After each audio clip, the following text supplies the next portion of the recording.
اور پھر فرمایا میں نے ایسے لوگوں کو بھی دیکھا کہ جن کے سامنے انواع و اقسام کے کھانے پڑے ہوئے ہیں، ہنڈیا کے اندر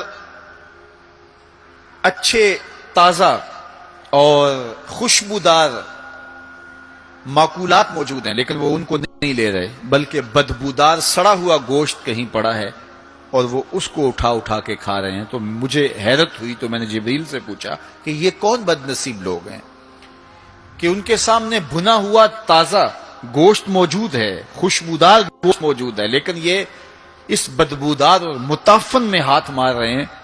تو کہا یہ آپ کی امت کے وہ بد نصیب لوگ ہیں کہ جن کو پاک طاہر اور پاکیزہ بیویاں میسر تھیں، لیکن اس کے باوجود وہ ناپاک عورتوں کے بستروں پہ راتیں بسر کرتے تھے۔ اللہ کے محبوب نے ارشاد فرمایا کہ میں نے کچھ لوگوں کو دیکھا کہ ان کی زبانیں لوہے کی کینچیوں سے کاٹی جا رہی ہیں، آگ کی کینچیوں سے کاٹی جا رہی ہیں۔ دو روایات ہیں، لوہے کی کینچیوں سے اور آگ کی کینچیوں سے۔ تو میں نے پوچھا جبریل یہ کون لوگ ہیں؟ تو کہا حضور یہ آپ کی امت کے فتنہ پرور خطیب ہیں، جو کہا کرتے تھے ان کا اپنا وہ عمل نہیں ہوا کرتا تھا۔ لوگوں کے اندر فتنہ اور فساد بپا کرنے والے لوگ، جن کی زبان کی تلخیاں معاشروں کے اندر تفریق پیدا کرتی ہیں، بھائی بھائی سے لڑ پڑتا ہے، میاں بیوی کے درمیان تفریق پیدا کر دیتے ہیں، نفرت کی چنگاریاں ان کی زبان اگلتی ہے، اور ان کے لہجے لوگوں کے اندر تفریق، تشدد، افتراق اور فرقہ بندیاں پیدا کرتے ہیں۔ تو ایسے لوگ قیامت کے دن ان کی زبانیں لوہے کی کینچیوں سے کاٹ دی جائیں گی، جس کی صورت اللہ کے محبوب پہلے ہی ملاحظہ فرما چکے۔ تو بدترین اس امت کے لوگ بھی علماء ہیں اور بہترین اس امت کے لوگ بھی علماء ہیں۔ فتنہ انہی سے شروع ہوتا ہے اور انہی میں پلٹتا ہے۔ ان کے پاس بیٹھنے سے خیر ملتی ہے اگر وہ خیر کی راہوں کے مسافر ہوں۔ اللہ کے محبوب علیہ السلام فرماتے ہیں میں نے ایک منظر دیکھا کہ ایک سوراخ ہے، اس سے ایک بیل نکلتا ہے، نکلنے کے بعد دوبارہ گھسنے کی کوشش کرتا ہے لیکن گھس نہیں پاتا۔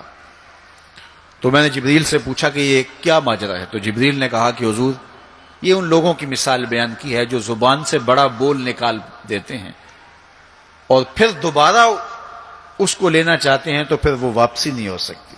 بعض اوقات آپ کوئی ایسی بات کر دیتے ہیں جس سے فتنہ پھیلنا شروع ہو جاتا ہے، جس سے شر پھیلنا شروع ہو جاتی ہے، جس سے معاشرے کے اندر تشتت اور افتراق پیدا ہونا شروع ہو جاتا ہے، جس سے لوگ آپس میں الجھ پڑتے ہیں۔ تو آپ آرام سے زبان سے کوئی جملہ نکال دیتے ہیں لیکن بعد میں اس کو واپس لینا چاہیں لیکن وہ شر پھیل چکی ہوتی ہے۔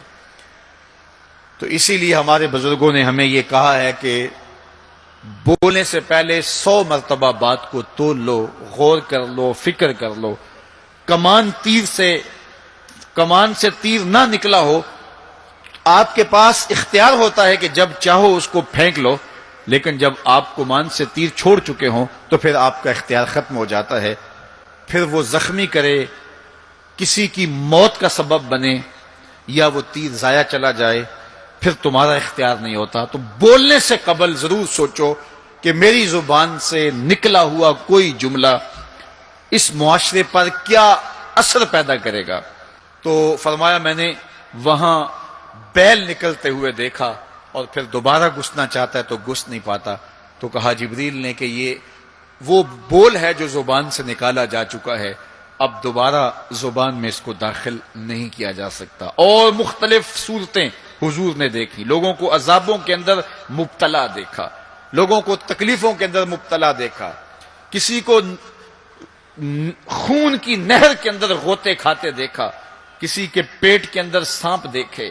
اور جبریل سے پوچھا تو جبریل نے عرض کی یا رسول اللہ یہ سود خور ہے، یا رسول اللہ یہ حرام کھانے والا ہے، یہ فلاں جرم کا مرتکب شخص ہے۔ تو وہ صورتیں حضور علیہ السلام کو دکھائی گئی اور وہ مناظر حضور کو دکھائے گئے، اور دوسری جانب جنت میں حضور نے ان خوش نصیب لوگوں کو بھی دیکھا کہ جن کی نیکیوں کی وجہ سے وہ اللہ کی رحمتوں کے حصار میں ہیں۔ ایک شخص کو دیکھا جو نور عرش میں ڈوبا ہوا ہے،